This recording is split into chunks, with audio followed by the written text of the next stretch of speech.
黑名單嘅朋友注意啦，今次真係可能有機會上到岸啦。比如以前你差咗10萬蚊未還，時間一耐咗，連本帶利個數字會非常驚人嘅。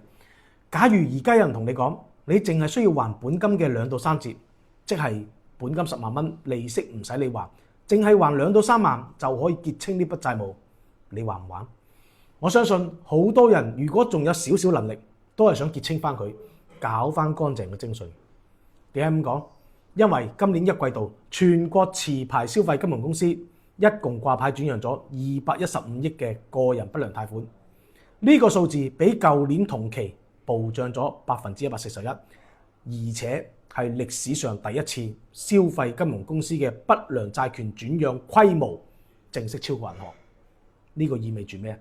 即係話以前你如果還唔起呢啲消費金融公司嘅錢，預期咗有一定長嘅時間啦，呢啲消費金融公司頂唔住啦，佢就會整體打包賣俾資產公司處理，最低甚至可以0.17折成交，即係話10萬嘅債權，佢淨係1700蚊就賣咗出去啦。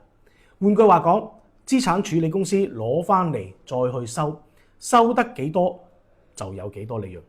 你諗下，資產公司咁低折扣收翻嚟嘅話，只要俾佢收高啲就有得賺啦。咁一般佢哋嘅處理方法呢，就係問你要唔要處理咗佢。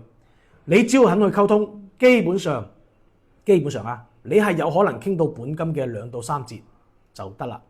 因為2到3折佢就已經有足夠嘅利潤空間去處理呢筆債務。反正如果佢1蚊都收唔到嘅話，就1蚊都冇。但係2到3折收翻嚟嘅話，收到幾多就係幾多噶啦。所以對於黑名單嘅人嚟講，突然聽到2到3折就可以處理嘅話，係咪有機會重新上岸先？嗱，呢啲咧都係我對近期政策同埋新聞嘅一個個人解讀。具體落實到你自己嗰筆係點，都要睇翻具體嘅情況先得。不過總嘅嚟講，都係一個好消息。記得點讚關注哦。